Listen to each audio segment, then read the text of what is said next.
In Genesis 1, God repeatedly says that the world is good. He speaks light into existence and says the light is good. He separates the waters so that dry land appears, and he says that's good. He speaks to the land and plants come up, and he says that's good. He places heavenly lights in the sky, and he says that's good. It's good, it's good, it's good, it's good. And then at the end of Genesis 1, it is all very good. And then suddenly in Genesis 2, we have this wrenching, this dissonance when God sees Adam and said, it is not good that Adam be alone. And so the Lord constructs, the verb in the Hebrew is build. He constructs a woman and brings her to the man. It's not good for the man to be alone. That's not just a principle of human life, but it's also a principle of hermeneutics. In the last video, I was talking about the story of the Bible as a story of a series of Adams, which is true.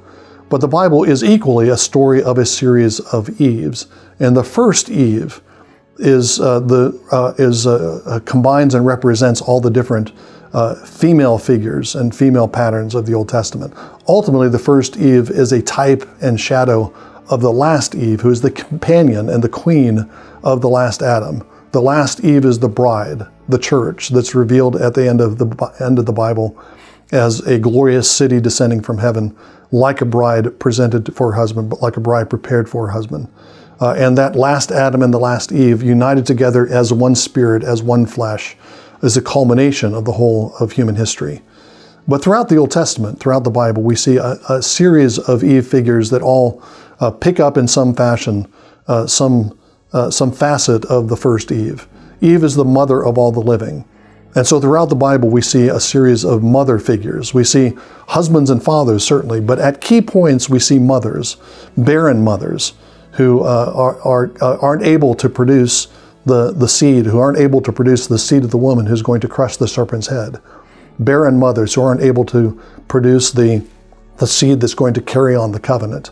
And then God intervenes and those barren women become fruitful and the covenant can carry on and the seed of the woman can come who's going to crush the serpent's head.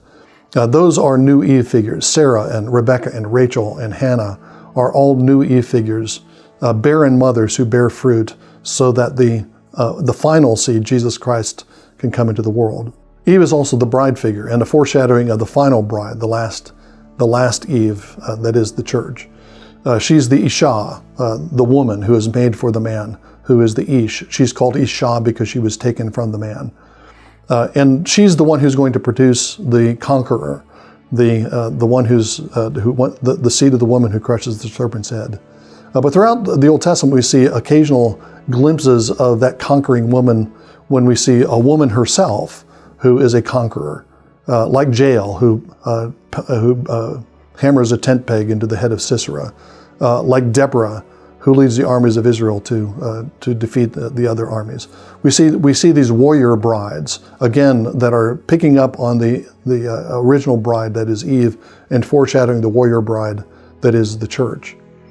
Eve, of course, is tempted by the serpent, and so she succumbs to the temptation of the serpent. So there are negative feminine figures throughout the Bible, as there are negative masculine figures, fallen Adams, that appear throughout the Bible. We see the Lady Folly, who's the temptress in the book of Proverbs.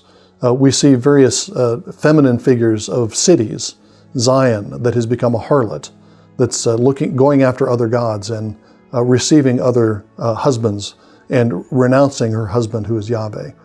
So we see negative feminine figures that culminate in the false church, Babylon the Great, the mother of harlots in the book of Revelation, that in the book of Revelation is a representation of apostate Israel. In order to read the Bible fully, we not only need to read it as a story of a series of Adams, we need to see it as a story of a series of Adams and Eves, of heads and bodies, of warriors and warrior bride, of kings and queens, in order to see the fullness of how the Bible represents and foreshadows Jesus Christ, the full Jesus Christ, the totus Christus, who's both Jesus and his bride.